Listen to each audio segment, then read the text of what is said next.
morning, everyone. Welcome. Thank you so much, Dr. Reader, and thank you, Philadelphia Fight, for welcoming us here today for this webinar. I'm Dr. Dominique Fadrine, and I'm one of the facilitators that will be working with you today. As Dr. Reader shared, we're from Speaking Down Barriers. We're a nonprofit organization that was created about 6.5 years ago here in South Carolina by a team of healers, theologians, educators, and passionate individuals who really believe that our differences, our human differences, although often seen as a source of contention, also seen as deviant, can actually be a means or a point of connection. And we believe that our differences can actually serve as a source of strength for us. And so we want to thank you once again for inviting us to be here today and being here with us. We also want to go ahead and let you know that this is a little bit different platform through which we usually do these dialogues. We tend to facilitate dialogues. And so we're going to ask that you join us as we try to navigate this space a little bit differently so that we can get you to be more engaged in the dialogue we're going to have today on anti-Blackness, restorative, healing through restorative dialogue. So once again, thank you, and we welcome you into this space. So we're going to go ahead and share with you a little bit more about our mission at Speaking Down Barriers. So what you'll see popping up across your screen is our PowerPoint presentation that we're going to use today to help facilitate us in delving into this dialogue. So our mission with Speaking Down Barriers is understanding we want to have equity for all. And we believe that we can achieve that through working towards two strategic imperatives, ending all forms of oppression. And so while we primarily focus on racism, we understand that racial oppression, in order to eradicate that, we have to eradicate all forms of oppression. And so that includes when you're talking about sexism, homophobia, transphobia, citizenship, when people are fearful of immigrants or xenophobia, able-bodied individuals, individuals with disabilities. So all forms of oppression, we believe that it's essential for us to eradicate that, to be able to have equity for all. We also believe it's essential for us to value everyone. And we do mean value everyone, including ourselves. And it can be very, very difficult for us to value those individuals who have caused harm to us. And so we believe we can do that by being able to see people apart and separate from their behaviors. We still hold people accountable for their behaviors, but it's important to be able to see the humanity in people, even when they do things that may be harmful to us. So that's a little bit about our mission and our vision.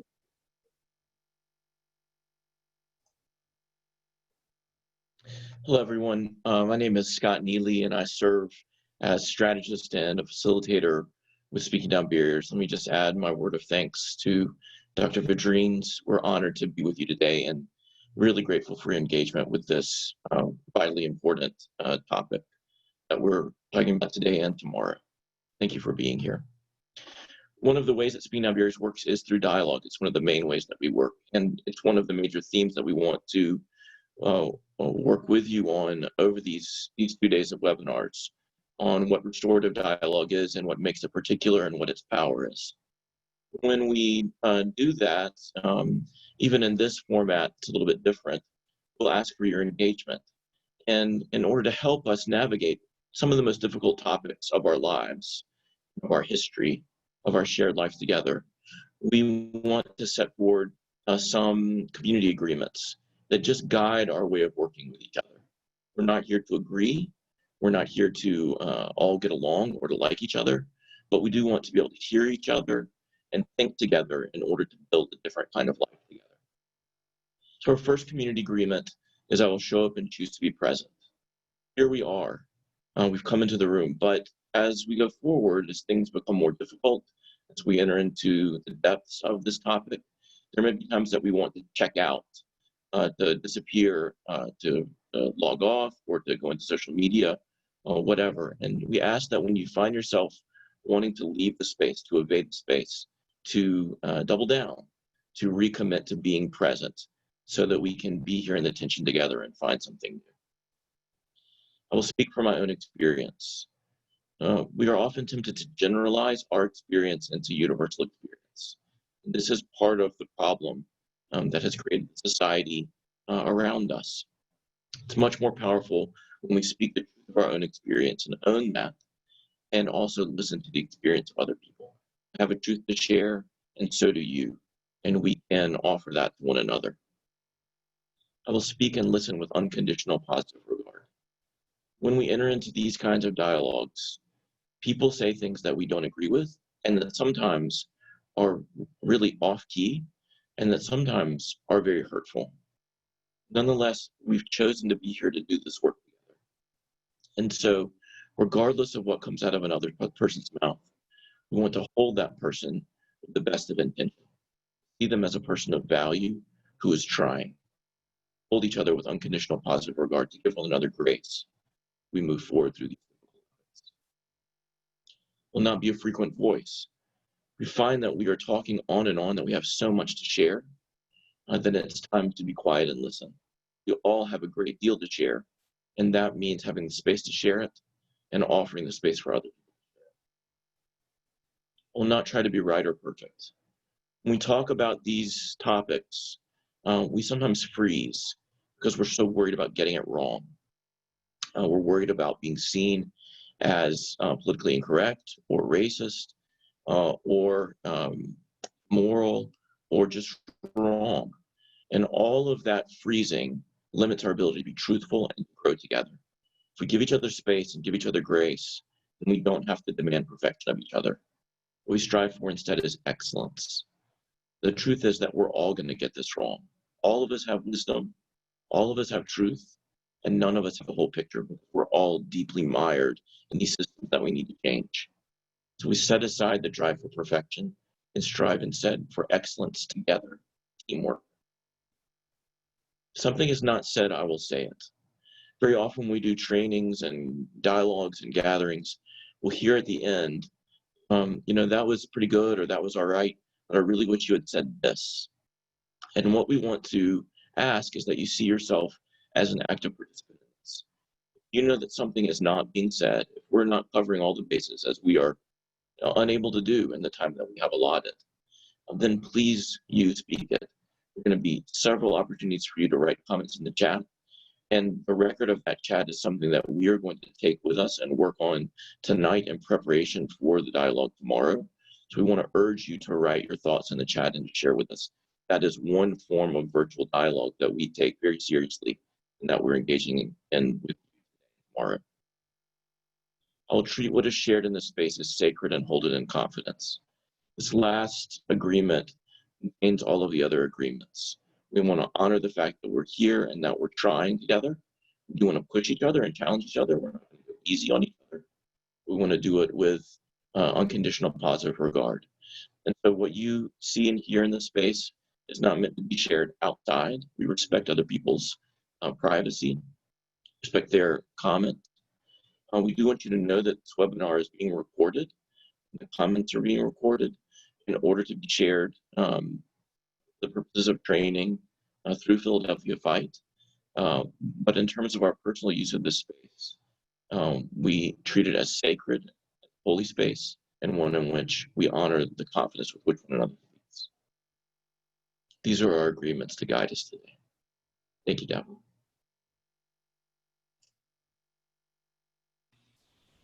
Hi, my name is Davlin Hill, and I use she and her pronouns.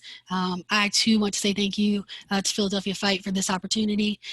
I am the program director for Speaking Down Barriers and a facilitator, and just really excited to be in this space with you all. I see numbers on participants and some names, and it's really exciting. I just want to say that we use our community agreements in order to set a container so we all enter the space in the same way or as close to the same way as possible. And another way we set that container together is through grounding and attention. So in order to ground us, we're going to just take, some breaths together. And then I will lead just kind of an intention setting. So if you could close your eyes, please do so. If not, if you don't feel comfortable closing your eyes, then just kind of focus somewhere in your room. And I'm gonna count to 3 and guide us on some breaths together. So at the count of 3, we'll inhale. 1, 2, 3. Inhale. Hold.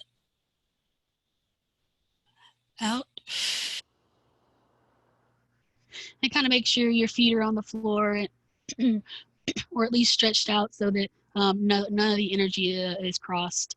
And we want to feel your feet really be connected to the ground, or in the chair that you're sitting in, that you would sit firmly, kind of relax your shoulders. Sometimes we hold our shoulders up here in stress, so just kind of relax. We're going to take another breath together. 1, 2, 3. Inhale. Hold. Out.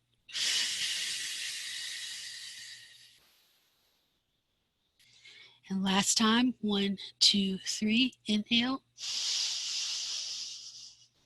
Hold.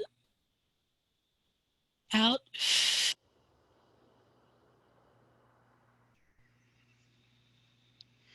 And as we enter the space, perhaps you have things in your heart and mind that you're carrying today, and making it hard to be present. So just want you to think about what you need to lay down to be able to enter the space fully, and then what you're bringing into the space. So I'm going to give you a couple of seconds to think about what you need to lay down to be able to be fully present, and then what you're bringing into the space.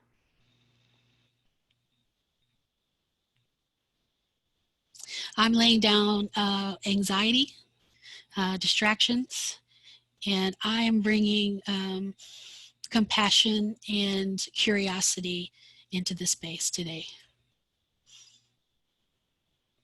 And if you could just say that out loud wherever you are.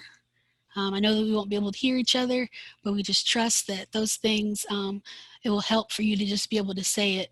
So just you can say it out loud, and we'll know that we're all in this together. So whatever it is you're laying down, what are you laying down? And then what are you bringing?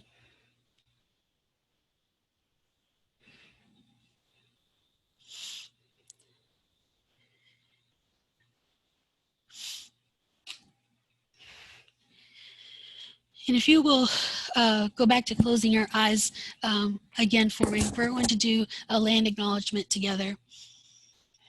And you just sit with your feet on the floor, relax again. And I want you to really focus on your feet. What do they feel like inside your shoe? Or maybe you're at home and so you don't have shoes on. And so just kind of what's happening? Are you cold, hot? What's happening with your feet?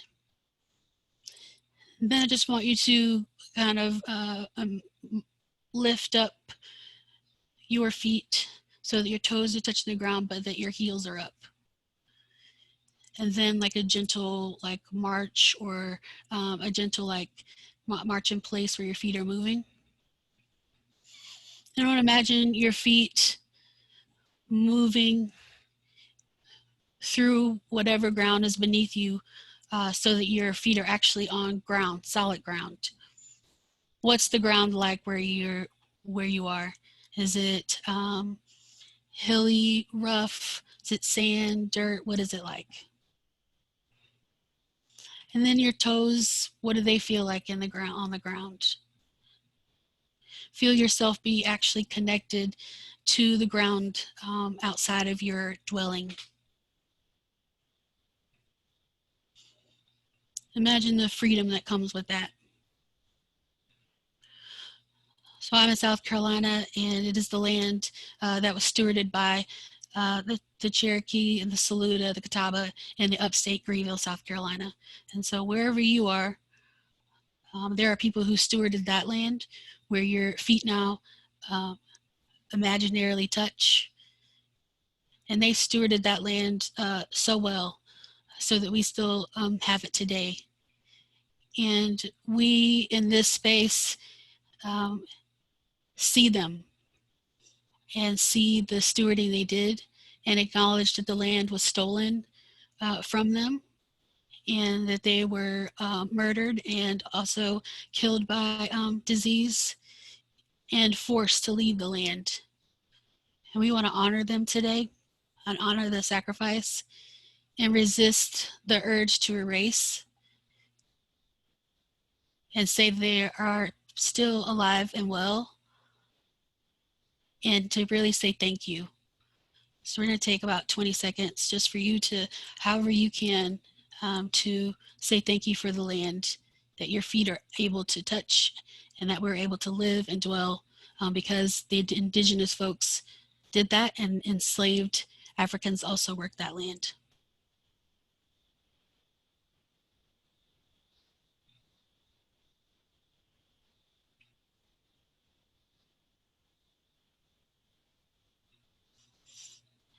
And one last breath together. 1, 2, 3. Inhale.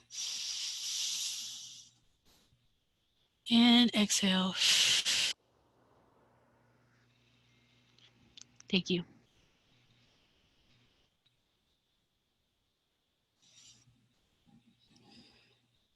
So we are talking today and tomorrow with you about anti-Blackness, healing through restorative dialogue. And this term dialogue is a tricky word. It can be very problematic.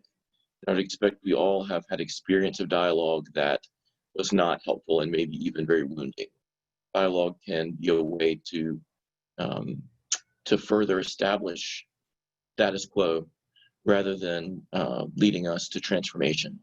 But our work is about transformation. So one of the things we're going to return to over and over again over the next 2 days is this question of what restorative dialogue is. I'm going to invite you for just a minute to write to yourself on a scrap of paper or on a device, notes for yourself, your first thoughts on what the term restorative dialogue means, just for 1 minute. What does the term restorative dialogue mean? Take a moment of silence for you to write.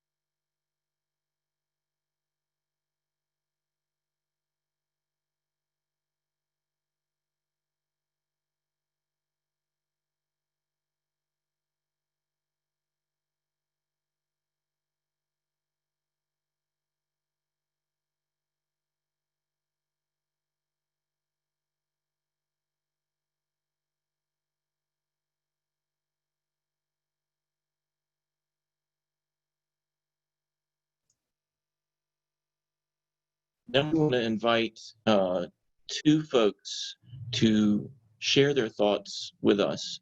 The way we're going to do this is to ask you if you'd be willing to share your thoughts.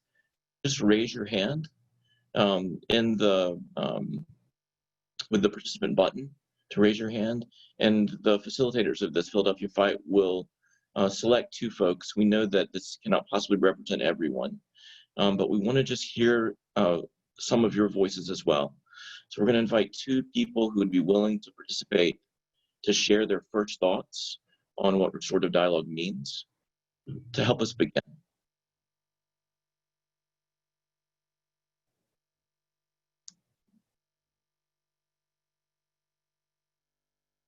Marie, please share your thought. My first thought was a discussion to repair or restore a relationship. Thank you very much. So we hear in that the restoration and the repair and acknowledgement that something is broken. And that may seem obvious, but it is worth naming and it is worth exploring what has been broken. We don't all see that the same way. And the depth of the break is not perceived by all of us in the same way. And then also we hear you naming relationship, particular part of this that we want to pay attention to with its importance, and also the way that relationship can loom so large for us that we miss some other things as well. So it's a really powerful comment to begin. See the wound and the relationship, the connection between us, trying to find balance with view of both of those things. Thank you so much, Marie, for starting us. One more participant who would share their thought.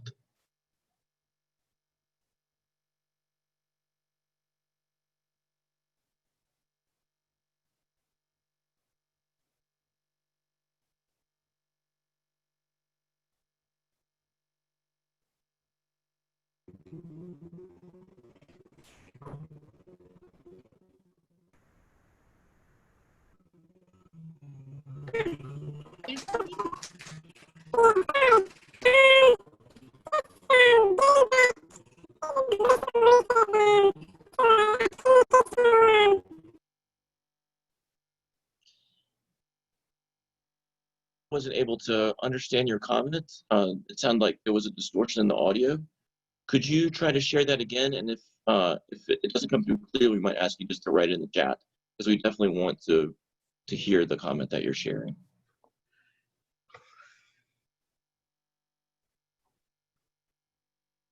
Linda, you're unmuted if you want to share.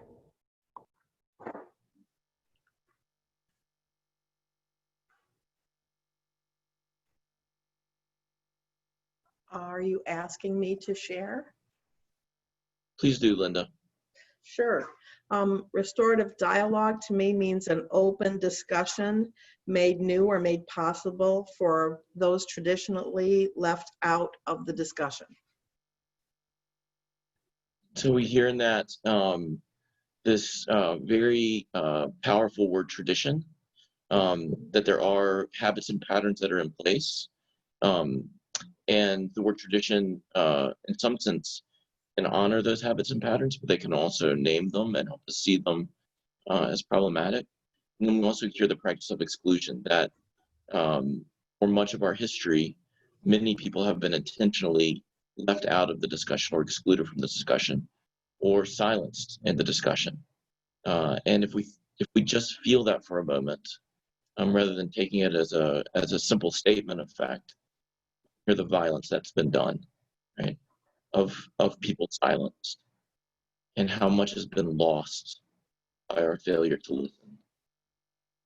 Thank you very much, Linda. Takes us quite far.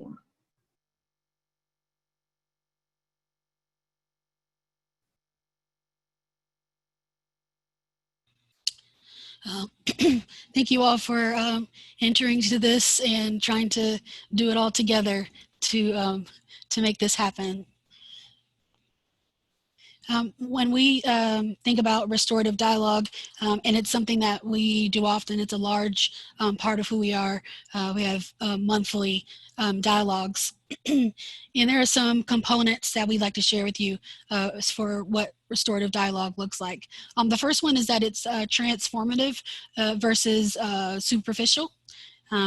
The challenge is often to go beneath the surface, beneath the traditional answers or things that come easy. And so we would push that dialogue be transformative in our thinking, in our feeling, and in our active, and the way we live out our lives.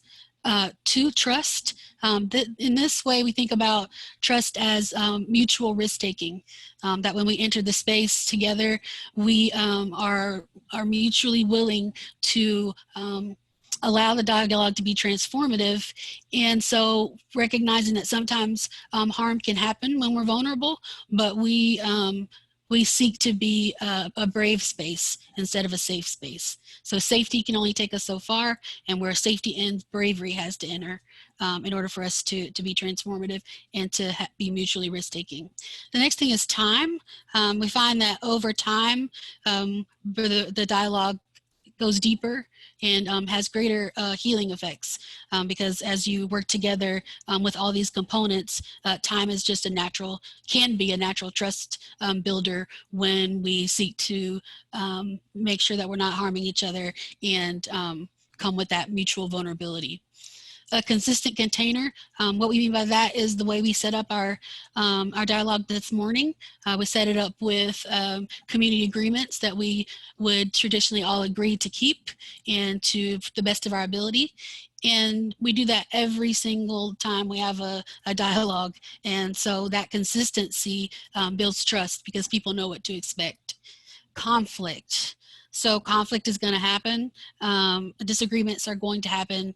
They just are because we all have different points of views. And sometimes those views are connected to our identity. And so it brings up all kinds of issues. And so the point is not to keep conflict out of your dialogue, but it's to use conflict in order to push your dialogue forward, in order to demonstrate what it looks like to repair harm. And so having that knowledge that we're all going to have conflict and then entering it together is a huge part of restorative dialogue. And then mutual risk taking. I think I talked about that already with trust, but we want to highlight being vulnerable when we get together for restorative dialogue. And these are components that we've seen over time. I know that there are additional components that we will talk about as we spend our time together. A dialogue is where we start because we're talking about anti-Blackness, healing through restorative dialogue. And so we kind of need to set the stage for what restorative dialogue looks like. And so one of the people who we often go to as a guide for us in our organization is James Baldwin. And so this quote by him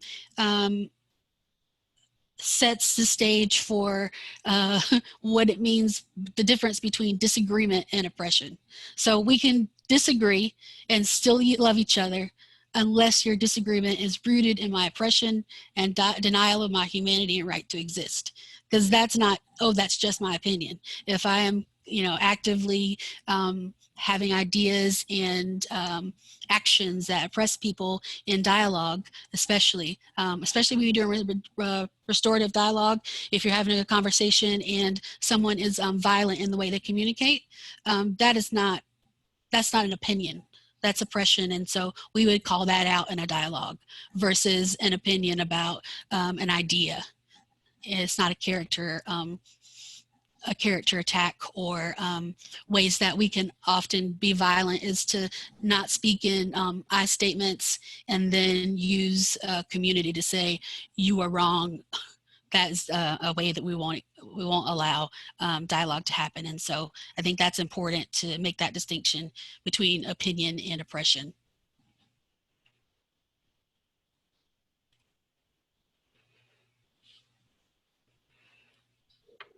Thank you, Davelin, for helping us understand the essential components that we in Speaking Down Barriers believe can be very helpful in facilitating restorative dialogue. And this is just a framework that we utilize, and as Davelin stated, that there are other components that can be very helpful as well.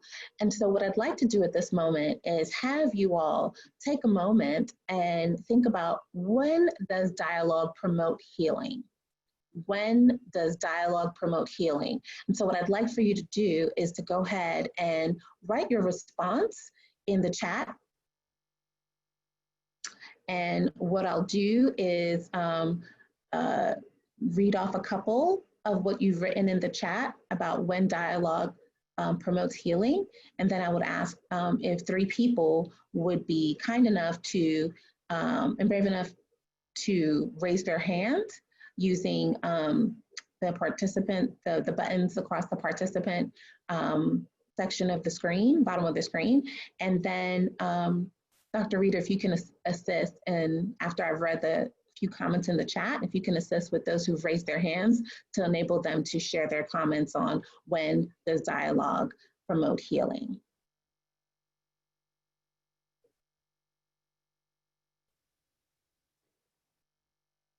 So one person stated, dialogue promotes healing when it comes from a non-judgmental place. Dialogue promotes healing when people are listening to understand and not respond.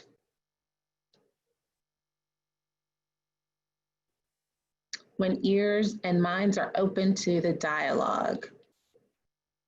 When people can set aside their defensiveness defensive perspectives, and just listen, just truly listen for understanding and empathy.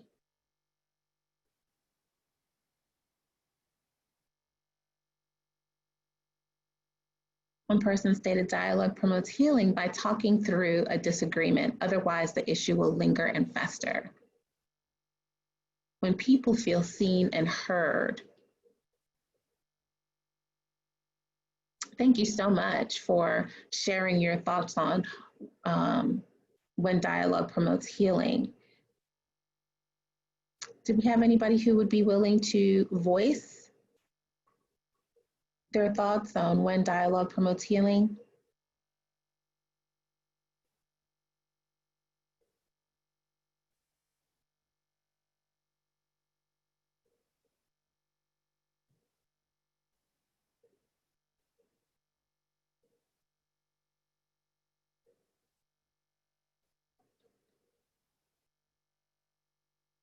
Anyone care to share? We'd love to hear your voice.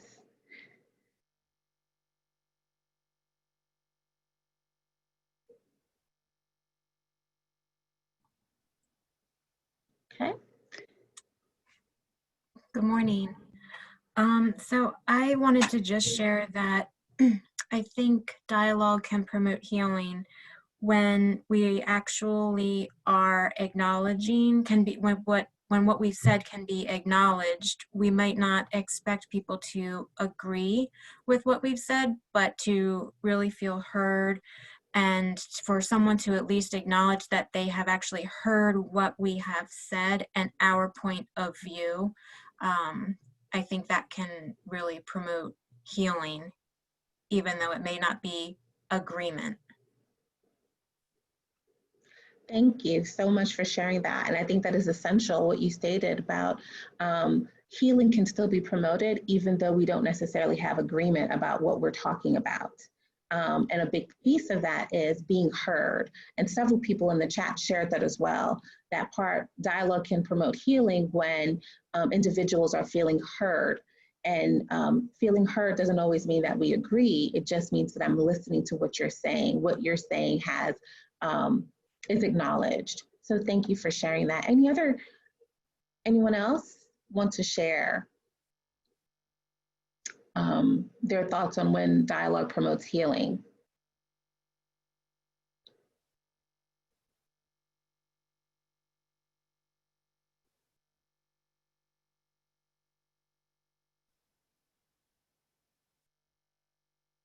We have dialogue can promote healing when you are sincere in your listening. And so I think that's very essential too, because it's one thing to hear, but to really sit there and listen to what someone is saying, whether or not we agree or share the same perspective, but being able to listen plays a significant role in the healing process, or can play a significant role in one's healing process through dialogue.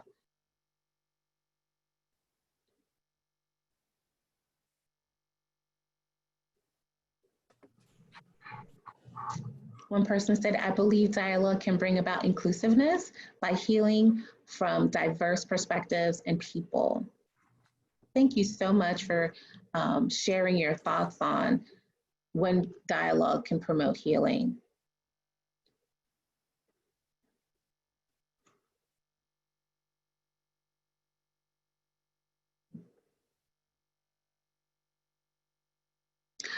And it can also promote healing by just voicing it, even if it's not heard, but for the person who has that comment to make, just being able to voice it can be healing too. There's a healing component in being able to say what needs to be said, because oftentimes silence can be used as a form of oppression.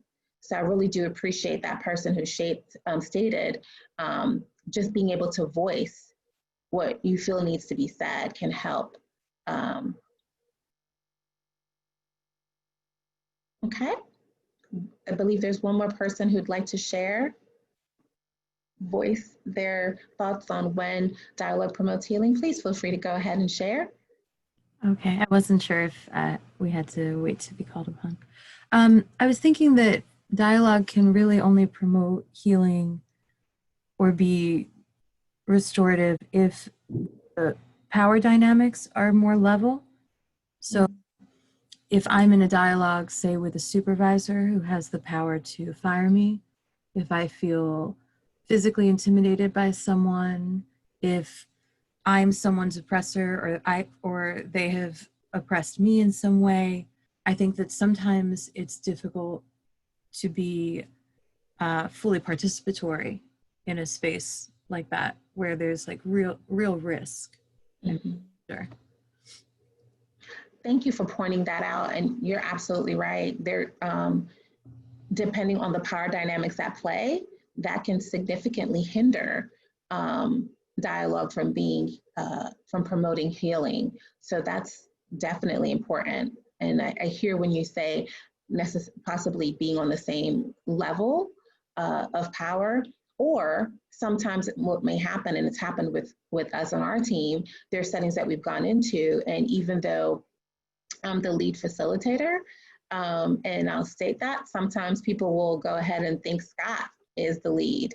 And what I've appreciated about Scott, because in some of those settings, it can be intimidating with some of the power dynamics that we see in play. Scott has helped to elevate my voice by using his power as a white man to help me still establish my role as the lead facilitator on the team. So sometimes that's what needs to happen. Those of us who have, and we have different levels of power and privilege. And so Scott understands and has been very helpful at times in shifting and sharing his power to elevate mine. So thank you so much, Leah, for sharing that point. That's a very important point as well.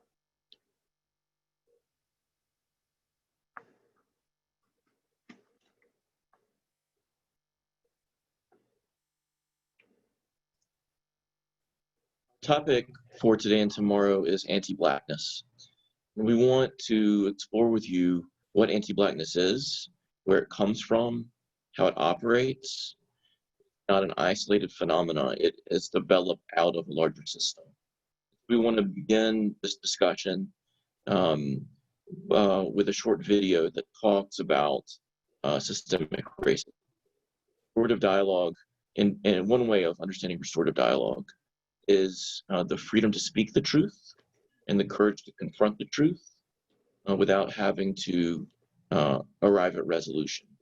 And so we want to enter into the challenging truths of our history and our lives and use the model of restorative dialogue to work with us.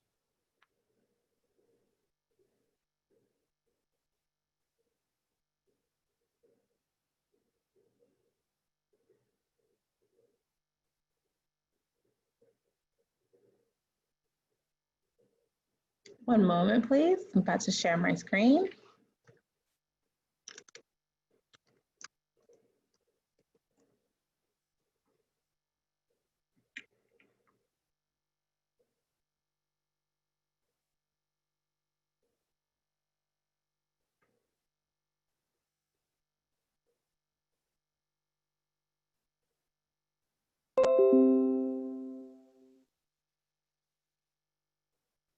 This is Jamal. Jamal is a boy who lives in a poor neighborhood. He has a friend named Kevin, who lives in a wealthy neighborhood.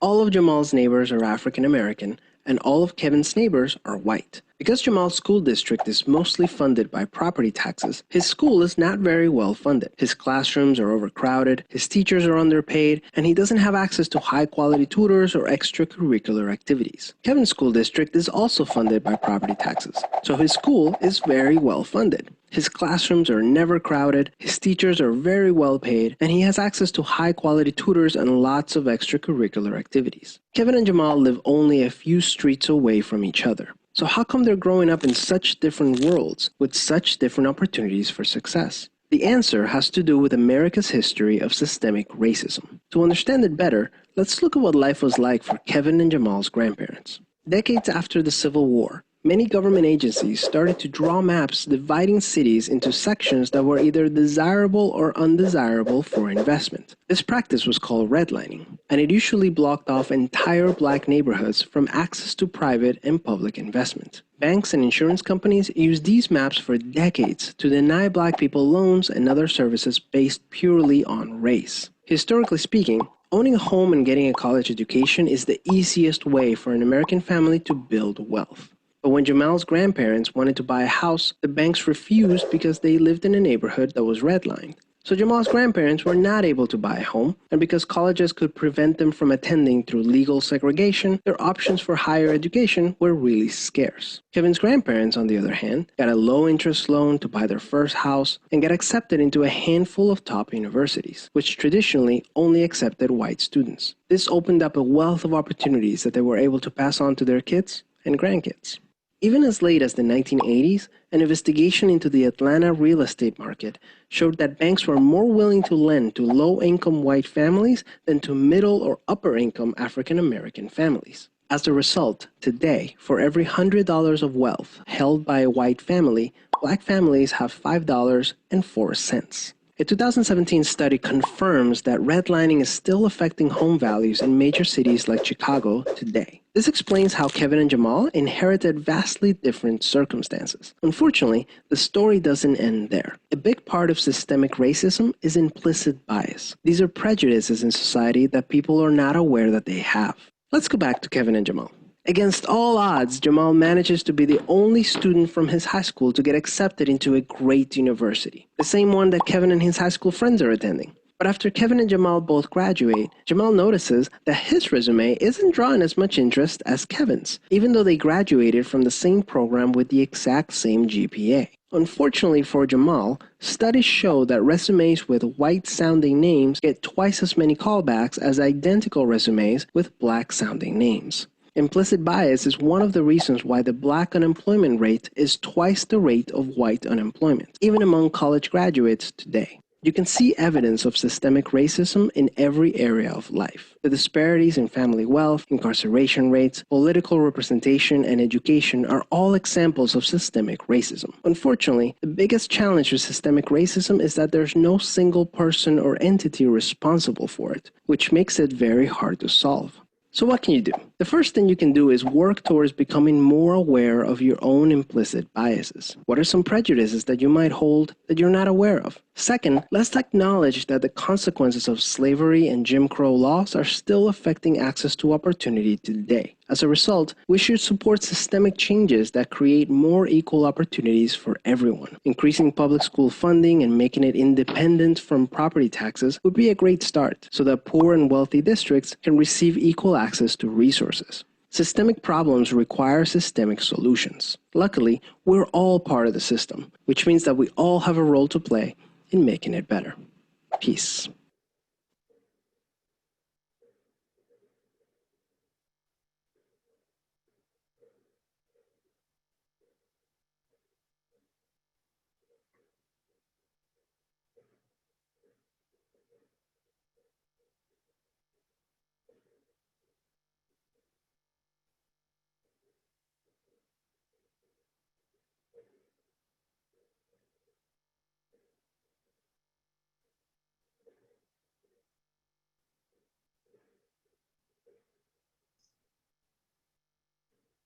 When we talk about anti-Blackness, we're talking about a phenomenon that happens in the United States within a system of racialized oppression. Now, anti-Blackness is a global phenomenon we see around the world in society after society, that people of darker skin color are very often relegated to the bottom levels of social hierarchies. And we can identify this in many different cultures. That does not change the fact that it is a phenomenon here in North America and in the United States, and that there's a particular history around that here. The fact that it's a global phenomenon doesn't change the fact that it is a phenomenon here as well. When we talk about the history of racialized oppression in the United States, we're talking about a very complex history that manifests in innumerable ways. The video helped show us just a few of those. a very complicated system that can be confusing, that we do not all see in the same ways because of how we're positioned in it, and that is very challenging to change, to solve. And yet, underlying all of this is a very basic cause. Racism is a creation of human beings to exercise power for the sake of greed. Racism is a made-up system. It is a social construct. It has real-world consequences. It is very real. It is an absolute reality that we must grapple with.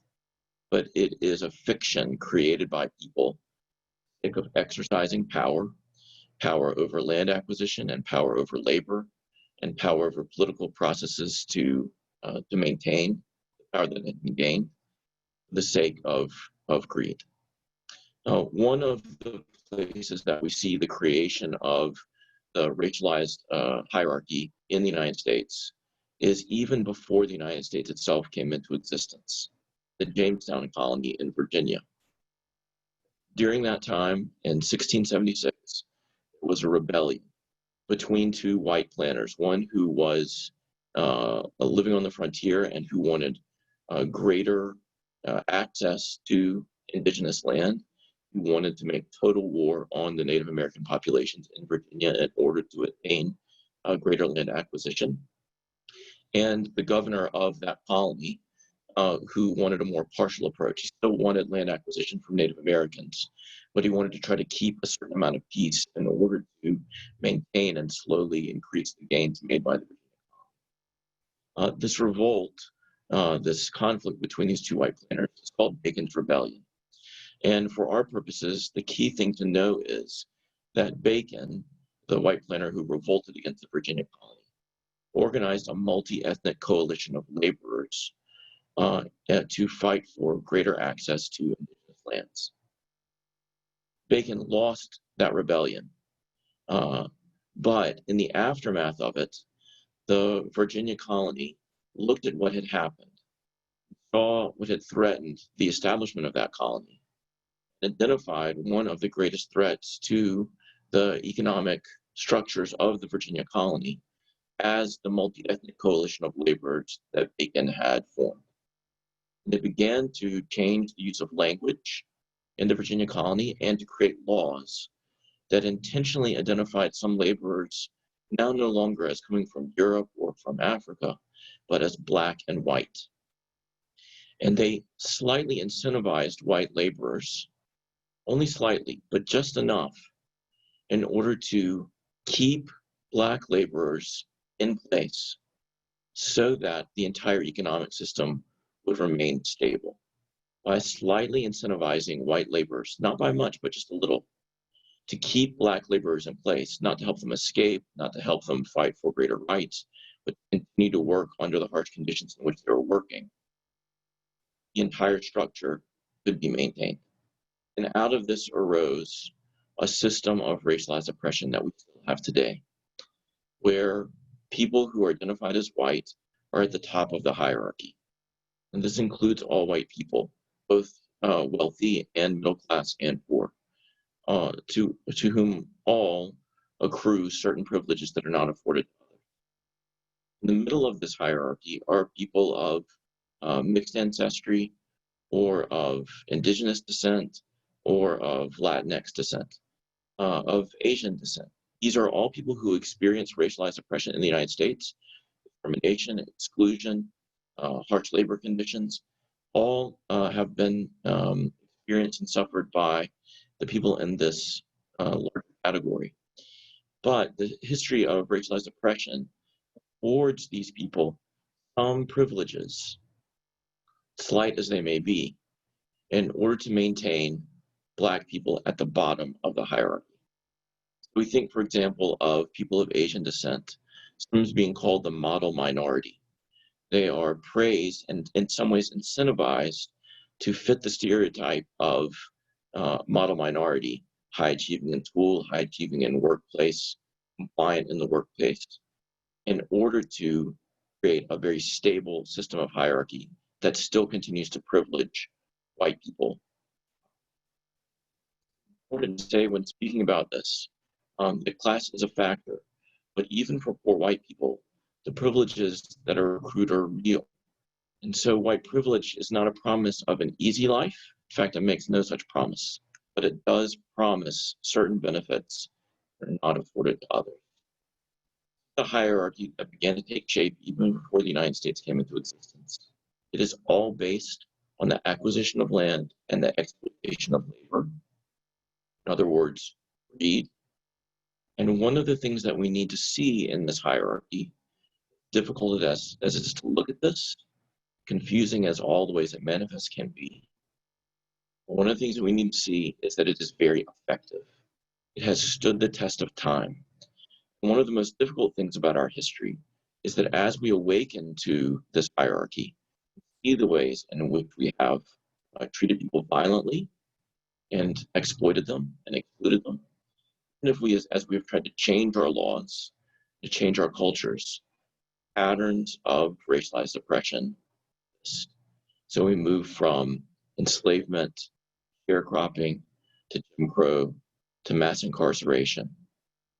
There are ways in which the exploitation of labor and the instantiation of the hierarchy of racialized oppression persist even when we try to change them. You can take us to the next slide, Devin. Speaking down barriers, when we work with oppression, and in this case, particularly racism, we offer the view that there are always three forms of racism operating in all of us all the time. They are identifiable, they are not the same, but they are interconnected. They're interrelated but distinct. The first is personal. This is the individual view that I carry, my thoughts, my feelings, my biases, what's going on inside of me, whether I choose to be a person who foments racist ideas within myself or not. The second is interpersonal, which is where we often focus much of our attention. We commented earlier on the importance of relationships in this. They're very important, but they can also overwhelm our view with their importance.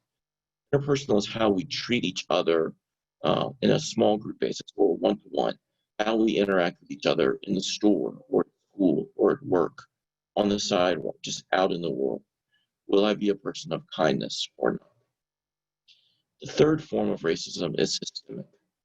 Structural and historical systems that have been created over the course of our history in order to build the world that we live in.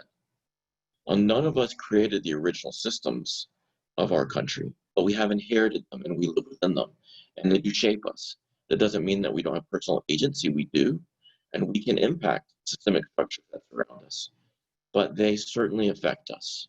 These are things like where roads are and whether those roads are paved or not, where hospitals are located on those roads, where our neighborhoods are built, how quickly I can get to a hospital if I have an emergency, where schools are, and what the tax codes are that fund those schools, and therefore what the quality of my education is.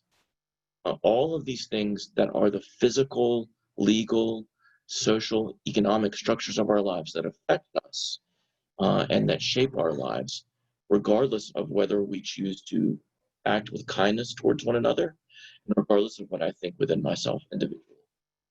It's the case that I can choose to be a good person, and I can act with kindness towards everyone around me, and yet I live sunk within systems of oppression that I don't see clearly. And so although I have chosen to be a non-racist person, chosen to be a person of kindness and goodwill, I can still perpetuate systems of oppression, even against my intent. That is how powerful this system is.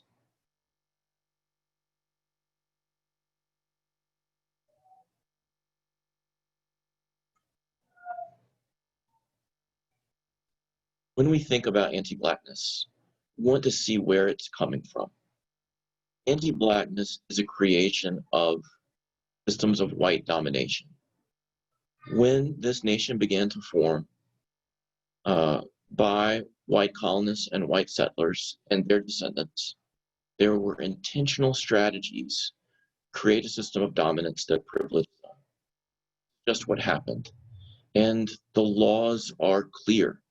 When our own Constitution was written, there was debate over whether enslaved people of African descent would even be recognized as fully human. In our original Constitution, they were not. They were seen as 3/5 of a person. As part of a compromise between Northern and Southern legislators over representation and taxation, that the enslaved population would only be counted as partial people in order to limit certain ways of taxing and also having legislative representation based on population in the new states. These strategies of white domination and white privilege create a system of anti-Blackness, where being Black is seen as bad, moral, violent, dangerous, other, and effectively undesirable at the bottom. These are all lies. None of these things are true. And they were created in order to elevate other people of European descent to the top of the hierarchy. This is painful. This is terrible. It is horrible to look at and horrible to confront. And it is written into our history. One of the things that we want to offer folks is an historical perspective. When we think about the movement for civil rights in our country in the 1960s and the efforts made for diversity and inclusion in the business world and in the world of education and other of our economic sectors, those things have all happened basically over the last 60 years. And if our country and its foundation is over 400 years old, then we are talking about a portion of time in which we have tried to do something different, being basically about 1/8 of the history of our country. The colonies and the beginnings of our country are almost 400 years old, over 400 years old, and only the last 60 years, the majority of our history has been a history of overt white supremacy. It's created a system of anti-Blackness in order to keep itself. We want to delve into this.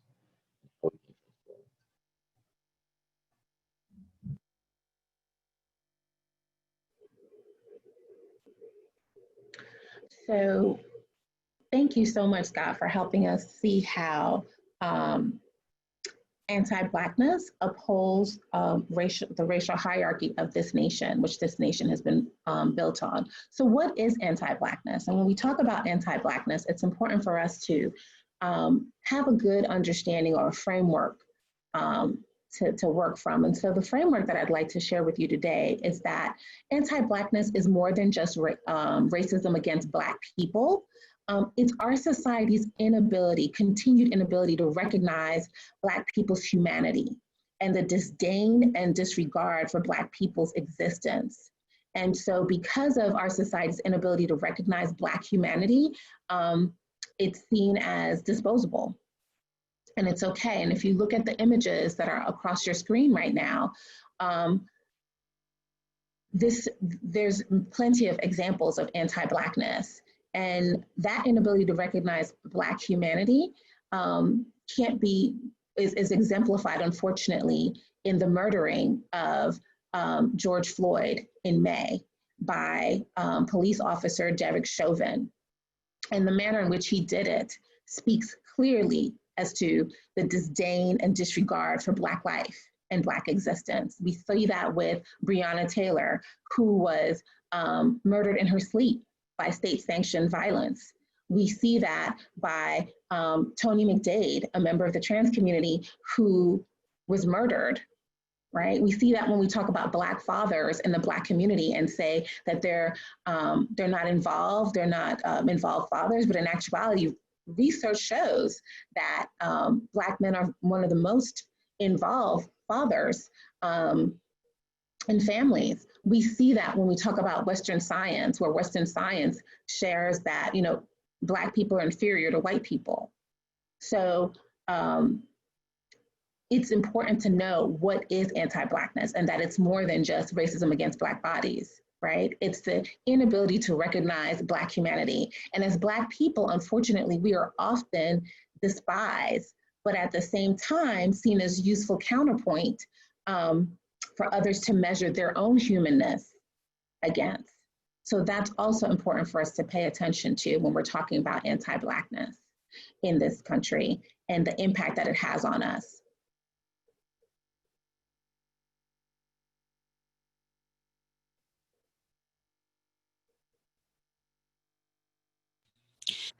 Thank you, Dominique. As you were as you were talking, I was thinking about how anti-Blackness functions in those ways, and at the same time, parts of Black culture will be taken and used as a part of white culture, as if Black people don't even deserve the things that we create.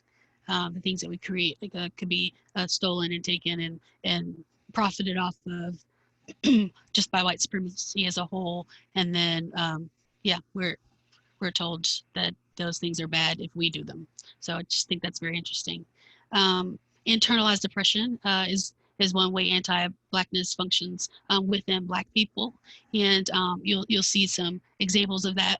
One being self-hate, and we were talking about the doll experiment when children were presented with a Black doll and a white doll, and they would choose the white doll is good or pretty, and the Black doll was bad or ugly. And that started with, children 5 and under. And so you see how early the system perpetuates anti-Blackness so that it starts to rise up even within Black people. Another way it comes out is in self-sabotage.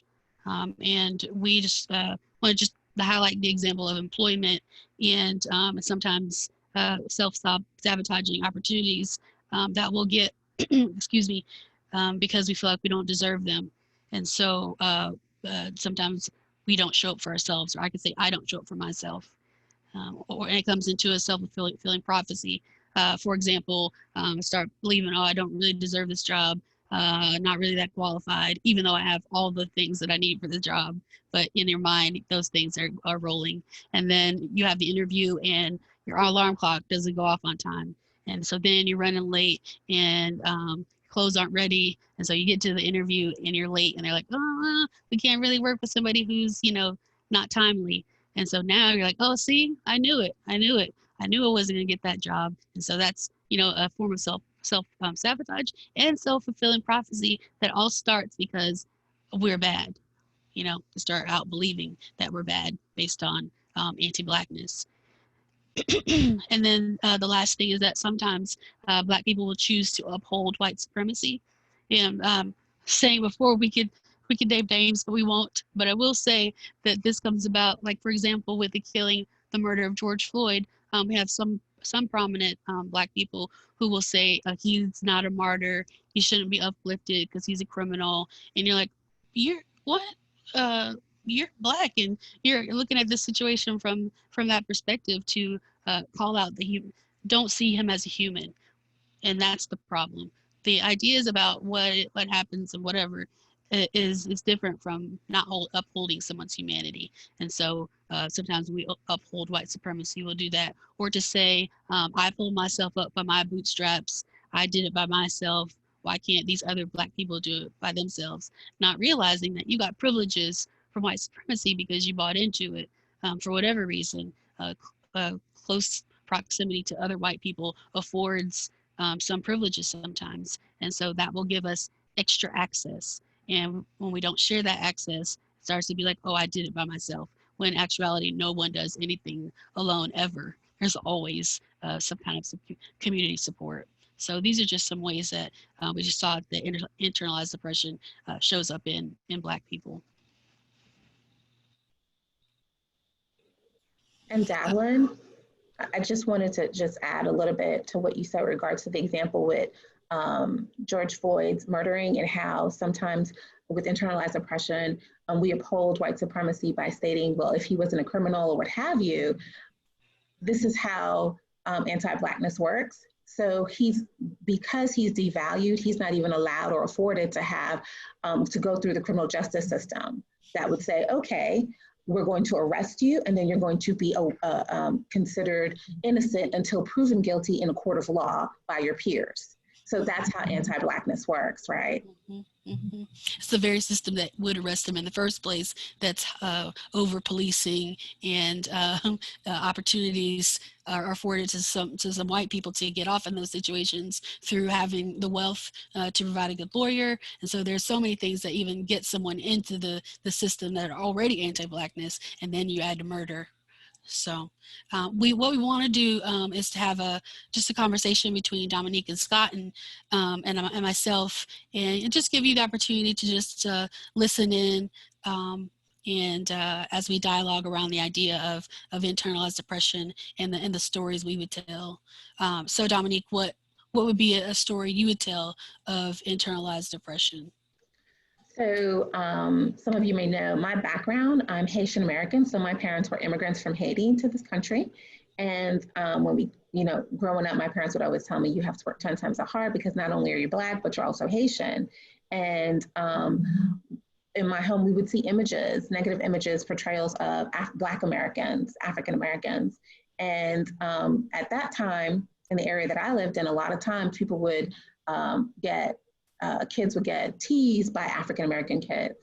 And so moving forward, I was in a workplace where I worked with an individual who was an African American woman, and I admired her. She was very articulate, very, very intelligent, on point with her stuff. And I was like, yes, love it.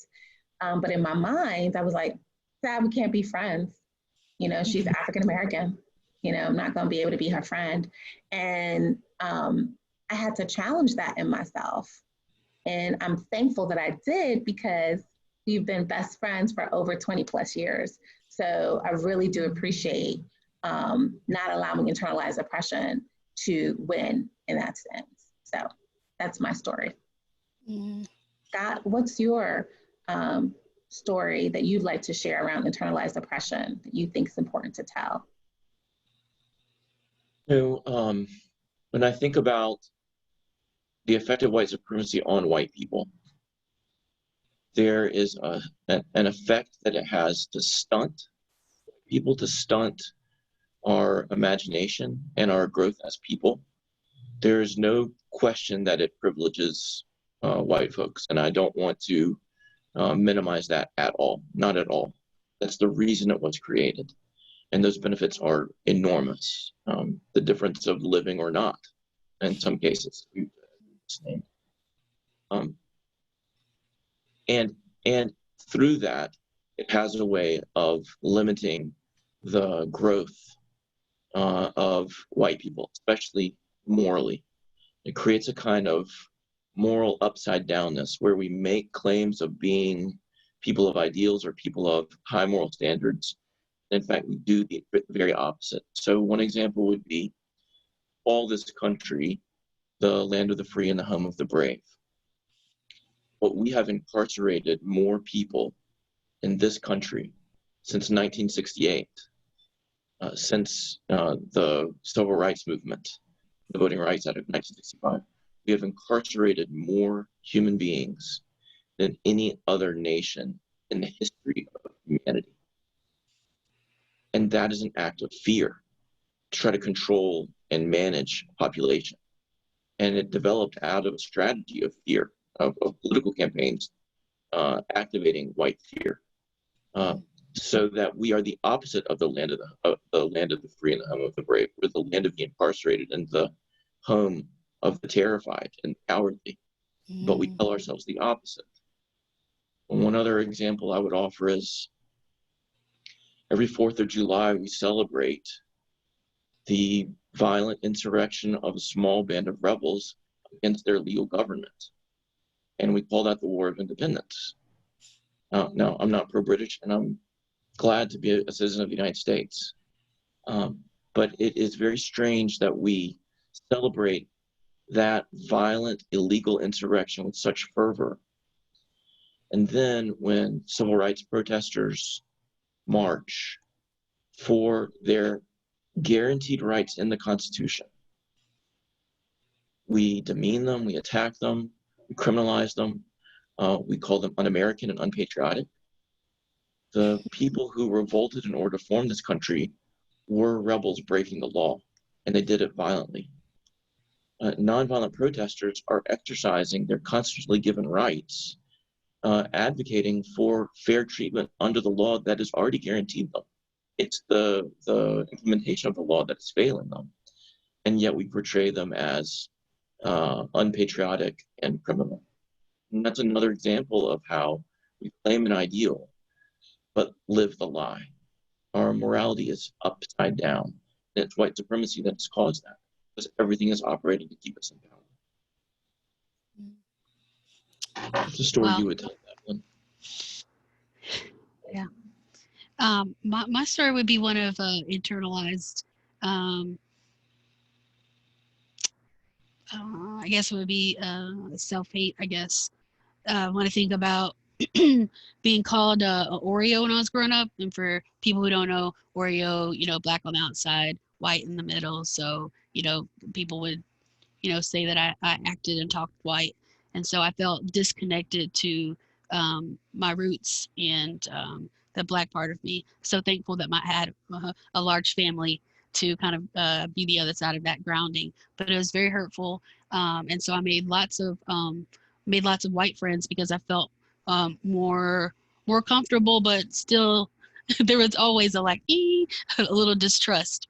So it affected me in that way, where I had to grow out of thinking, letting other people name me, letting other people say, oh, this is who you are this, rather than, no, I have the same experiences as other black people, and we are not a monolith, and we're allowed to exist in many different ways. And to take up space in any way we can and are able to. And so that the picture of the person from the previous slide who's black and she was kind of pulling off white skin. I feel like that's more like what my life is like, is that on the outside, sometimes you have to code switch and talk a certain way and dress a certain way in order to be taken seriously. And then we get home, kind of unzip or take off the white part of you and relax and take a breath, because you're either around your people or you're in your space. And so that's the story I would tell of internalized depression and learning to be the same in both spaces is the way my life is working now, is to be authentically me no matter what space I'm in. And so that's how it's playing out. So I'm choosing a different story, choosing to be myself, and choosing to be free and not shackled by white supremacy, because it cannot shackle me if I don't let it. Davlin, I so appreciate you sharing that story, because I often was called an Oreo as well because of the way in which I spoke, and then made a great deal in my life work to speak that way, code switch, and then understanding that would often, center whiteness, right? And for the purposes of safety. Yeah. Right. So I want to make sure, and so my safety, but also to make white people comfortable. So if they're not comfortable, then my safety could be called into question, right? Yeah. Whether I'm jogging around my neighborhood or whether I'm in the workplace or something of that sort. So that's all also part of anti-Blackness, like reinforcing that anti-Blackness as well. And so it takes a lot to decenter whiteness. Right. It's so true. And so true. I heard someone say who had, a multitude of degrees, law school, all these things she had done. And she said the one thing that made her successful is that she was able to make white people feel comfortable. Not what she knew, not what she learned, not her experience, but it was the privileges and the access that was afforded to her because white people thought she was nice and warm and knowledgeable.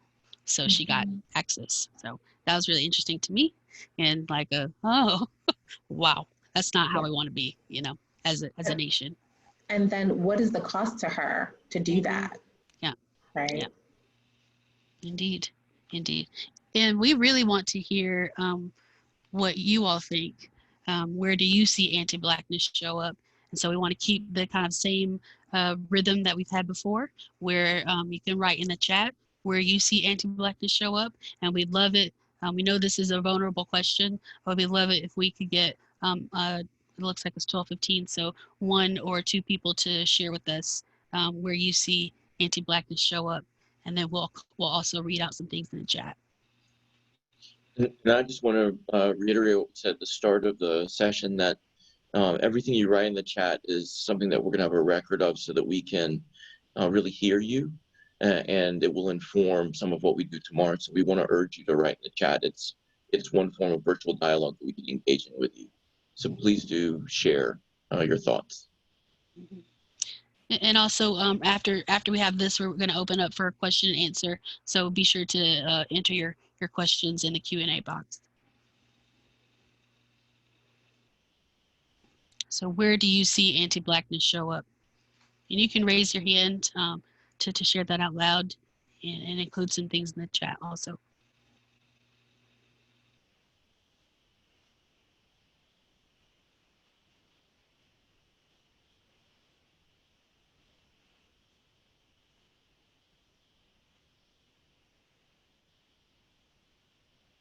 Someone said they see it in the workplace, politics, nonprofits, movies, TV, sitcoms. Someone said, similar to the panelists, realizing that without really understanding, we're doing this consciously, striving to make white people comfortable, to be considered the good Black person. Oh yeah, I totally, yeah, I could definitely resonate with that. Someone said, anti-Blackness shows up for me as white fragility among family members. They aren't overly racist, but they haven't done their own work, and the idea of racism scares them into ignoring. Anti-Blackness shows up colorblind, the use of colorblind language. Oh, yes. I don't see that. For people, that's the I don't see race. I just see people as people. I see people as humans, and then not realizing that that actually is a form of anti-Blackness, because it erases part of our identity. Regrettably, I work with a Black male leader. Oh, these are going so fast.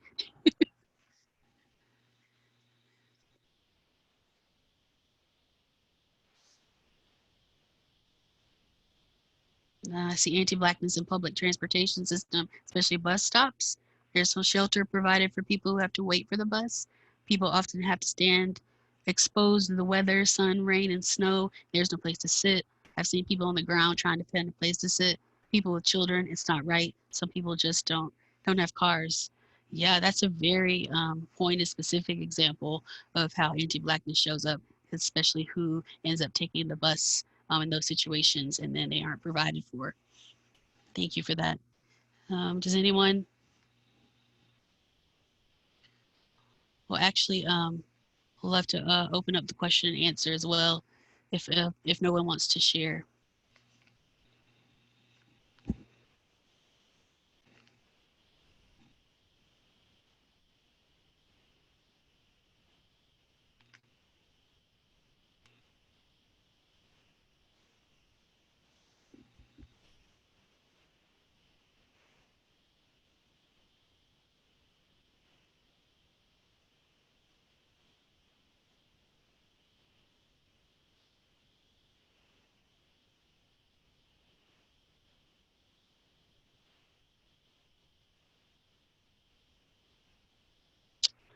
It looks like one of the questions for us is, in addressing equity, how can we also incorporate inclusion and diversity to create more meaningful relationships with others? In addressing equity, how can we also incorporate inclusion and diversity to create more meaningful relationships with others?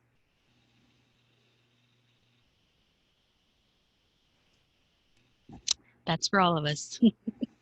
I would just offer a couple of thoughts to begin. The terms that are offered in the question are really strong terms: equity, inclusiveness, diversity, and relationships. And I would suggest shifting the order of the words a little bit, so that equity is the goal, and I would put that at the end of the sentence. How do we arrive at equity? And inclusiveness and diversity are important tools on the way.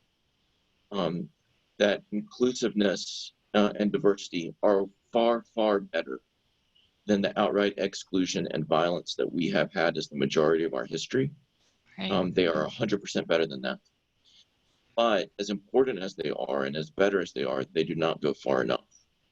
When we talk about inclusion, there's someone doing the including and someone being included.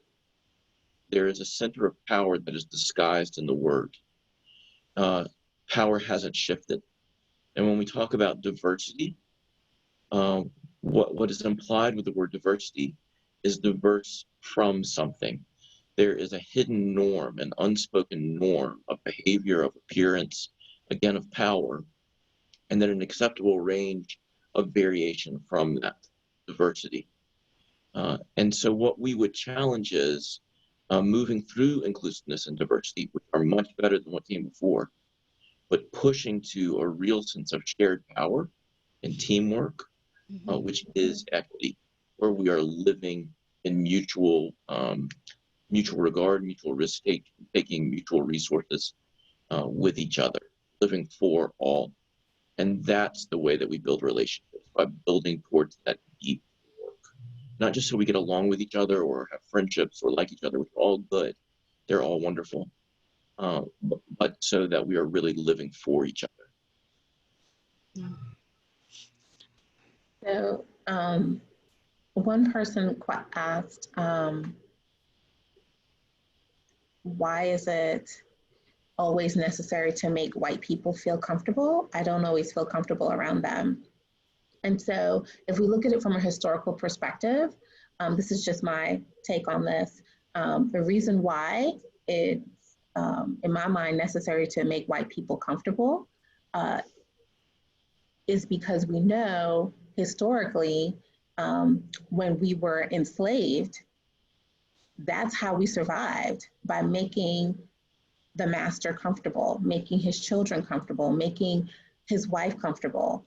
That was our survival. In addition to doing the excruciating labor, we had to make sure that they felt comfortable, or else we would die. Even when we did make them feel comfortable, we could die. And we see that play out today still with respectability politics. We see that. So my response to that question would be, it's because it was based on survival historically, and we're still seeing anti-Blackness today.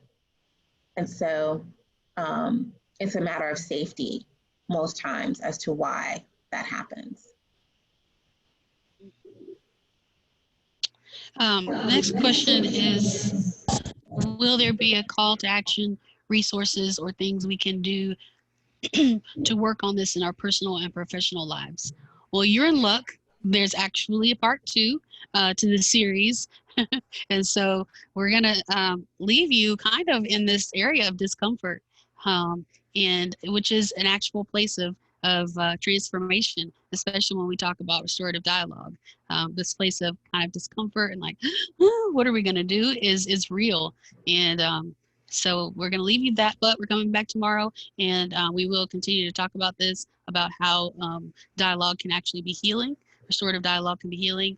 And yeah, that will be the call to action, to engage in restorative dialogue with community and people around you, but we're not going to leave you hanging. So it'll be at the same time tomorrow, 11 to 12:30.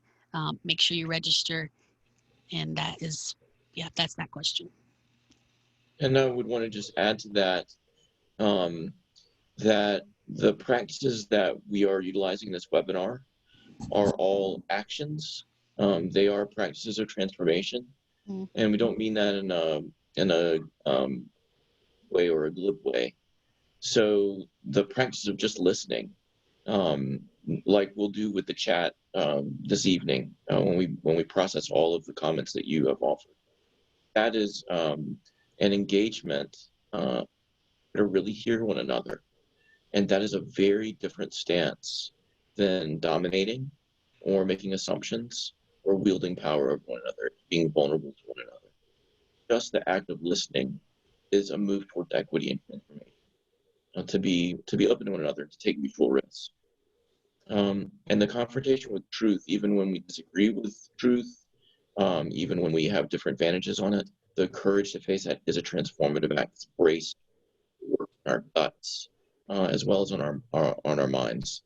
And we really want to urge you to experience this webinar, part 1 and part 2, as a practice of transformation, not just as an offering of information. Thank you, Scott. Someone asked, would code switching be a form of internalized depression? I know when I'm with my Black friends, I talk a certain way in slang, but when I'm with a different crowd, I change the way I talk. That's it's a good question, because language is a way in which culture is carried. And so it makes sense that when you're with Black friends and Black family, that you'll speak a different way because it's a way that culture is carried. And so some of the words we use and all of that will kind of talk about the way in which we live and culture and music and all of that.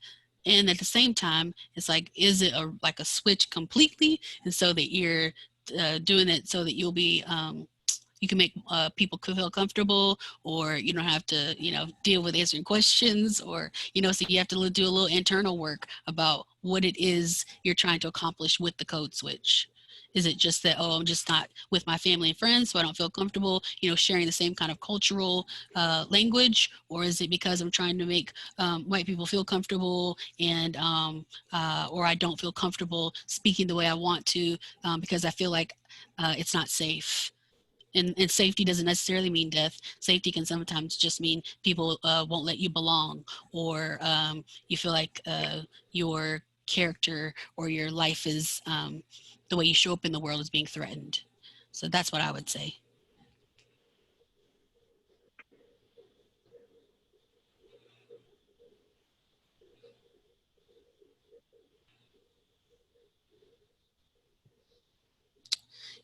Do you feel that changes in the government would improve diversity and inclusion? How do we as individuals support access and encouraging everyone to vote or to voting?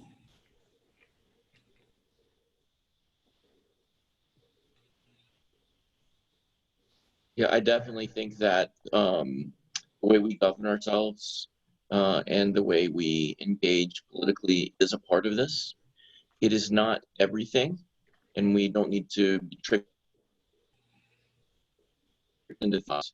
And even when the political arena is profoundly damaging and regressive, has been for the majority of our history, not only recently, people can still thrive, will make a life. But within the society in which we live, our right to engage politically is guaranteed, and we should utilize it. It is one form of liberation, and other people are going to use it for their own power, and so we should be mindful of that, aware of it, and utilize it for the liberation of all of us. And Dominique, is there a way that we can make others understand about the anti-Blackness in our own communities? I do think that there is. I think it's going to require us to be willing to be uncomfortable and to do the research that we need to do to find out more about what anti-Blackness is, because oftentimes people think it's just racism against Black people.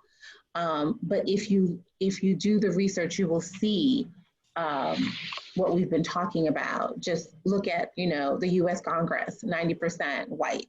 If you look at US governors, 96% white. President, vice president of this nation. So positions of power are predominantly held by white bodies, white individuals. Look at our media. And so a big part of it, I think it really requires individual work and getting that support to do the individual work also. So I'm more than willing to further discuss this with other individuals. You can always email us at info@speakdownbarriers.org so we can further discuss that as well. Thank you. That clears up the questions. Okay. And so we just want to thank everybody once again for joining us today. We are so thankful to be part of this process with you. We thank Philadelphia Fight for inviting us in. Please join us tomorrow for part 2, Anti-Blackness, Healing Through Restorative Dialogue. It'll be from 11 a.m. to 12:30 p.m. We do have some other events that we welcome you to join us to, where we have community gatherings on September 7th from 6 p.m. to 8:30. We just ask that you reach out to us via email if you're interested in attending any of our other virtual events. Thank you so much. Thought-provoking and fruitful conversation on this important topic. It definitely had me thinking about how anti-Blackness shows up for me, but how I also may uphold it unknowingly. So thank you for that push in being challenged in my own thinking process. To those of you who are still on, please hang on. After we end the webinar today, you will be prompted to complete a survey. We want to hear from you and your thoughts about today's presentation. And if you haven't done so already, please join us tomorrow for part 2 of this amazing webinar. We want to hear more from you. After you may have sat and thought about today's presentation, come back tomorrow and share some of your aha moments that you may have had after thinking and pondering about what you learned today and about yourself.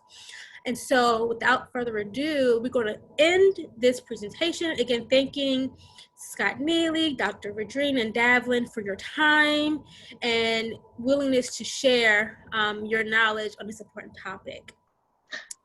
Dr. Reed, I'd also like to encourage participants to please feel free to invite someone, share this information with them. It could be a friend or it could be a foe. We don't discriminate. So please feel free to invite as many people as you'd like. And we look forward to seeing you tomorrow. Take care, everyone. Bye.